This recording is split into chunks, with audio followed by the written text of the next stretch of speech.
Salut. La semaine dernière, j'ai finalement regardé Chainsaw Man et je trouve que c'est un animé tellement atypique, tellement bizarre que carrément ça m'a donné envie d'en faire une vidéo dessus. Donc voilà. Bref, c'est parti. Donc c'est une histoire dans laquelle on retrouve des chasseurs de démons chasser des démons. Bref, je vais pas trop faire l'histoire, si t'as cliqué, t'as capté, tu connais un peu ce que c'est Chainsaw Man. La première chose que j'ai trouvé intéressante dans Chainsaw Man, ce sont les personnages qui sont tous plus ou moins spé dans leur façon d'être. Au début de l'animé, je les trouvais tous un peu gênants. T'as le protagoniste, son but dans la vie c'est de toucher des ins. Power qui est grave gênante avec ses manières de teubé. Aki qui fait son Dark Sasuke avec ses histoires de les démons sont tous mes ennemis. Personne ne me comprend. J'ai un passé moi. J'ai un background. Makima et la relation qu'elle entretient avec Denji. Et aussi Himeno, la jalouse qui drague des mineurs. Et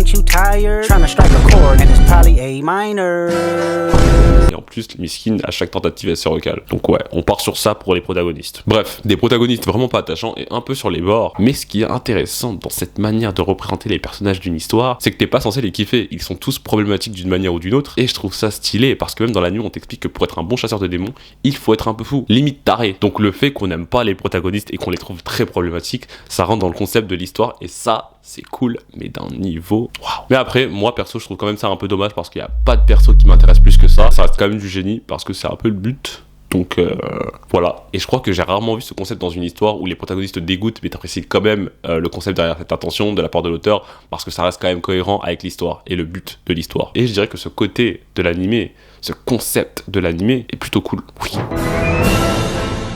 Ah, les enjeux de Chainsaw Man. Comment ça pue les enjeux de Chainsaw Man, mais ça pue tellement que ça devient limite drôle. Dans Chainsaw Man, le rêve du protagoniste Denji et tout son but dans la vie, c'est d'abord de toucher des ins, malaxer les ballons. Perso, je ne juge pas les rêves des gens, chacun ses quêtes de vie. Mais bon, plus tard dans l'anime, t'as Power qui le laisse malaxer ses ins et il se rend compte que c'est pas ouf. Donc il augmente le niveau et là, son nouveau goal, c'est de ken, mais pas avec n'importe qui et que avec Makima.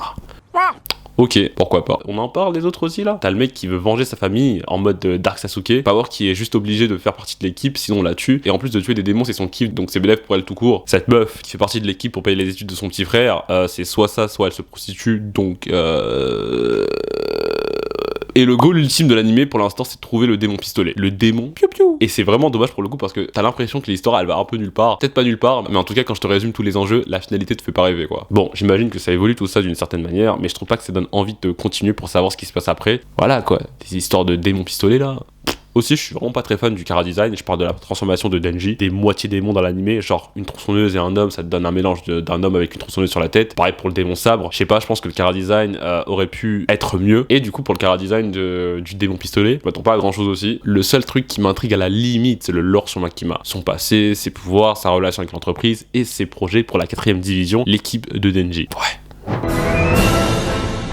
L'animation, vraiment du très beau travail. Même si l'histoire je la trouve à moitié éclatée, ça vaut le coup de regarder juste pour l'animation tellement c'est une pépite. T'as de la 2D avec des angles captivants, de la 3D qui s'intègre bien avec la 2D, de la matière dans les dessins, genre tu ressens la texture et des matériaux dans certaines scènes et ça c'est stylé. T'as l'histoire qui est là, les enjeux et le chara design là, puis t'as l'animation qui défonce le toit carrément, c'est de l'art, plus. Par exemple, si on prend la scène du matin de Aki, le niveau de détail dans cette scène c'est une dinguerie. La réflexion dans l'eau, le moment où il prépare son café, l'ambiance matinale de la scène dans le balcon, vraiment une scène calme et douce, mais qui parle beaucoup. Et ça, c'est beau. Ouais. Même dans d'autres scènes, t'as un réel travail de perspective et d'angle. Et parfois, t'as un travail de malade sur des scènes qui n'ont aucun sens. Genre, imagine le temps et l'argent qu'ils ont ralassé dans la scène dans laquelle Maki enfile sa chemise. Imagine les semaines de travail sur ça, sur cette scène. Ça ressemble à quoi? Et c'est pour ça que je dis qu'ils ont pas pris de raccourci. Chaque scène, chaque petit moment, enfin pas chaque petit moment, mais il y a plein de petits moments qui ont des semaines de travail derrière et on sait même pas et on est là, on regarde pendant des secondes. Mais c'est ouf. Et pour moi, c'est vraiment le seul aspect de cet anime qui rattrape le niveau médiocre de l'histoire, du chara design et des enjeux de l'animé. Et tout ça pour dire que je pourrais conseiller l'animé Chainsaw Man juste pour son animation en tant que quelqu'un qui apprécie un peu l'animation et qui aime regarder des animés. Donc si tu kiffes les animés, même si l'histoire elle est pas ouf, va regarder Chainsaw Man. Voilà. Mais bref, sinon c'est tout ce que j'avais à dire pour cette vidéo. N'oubliez pas de vous abonner, de commenter et de liker fort. Ça fait plaisir. On se redit à la semaine prochaine pour une nouvelle vidéo. Et sur ce, salut!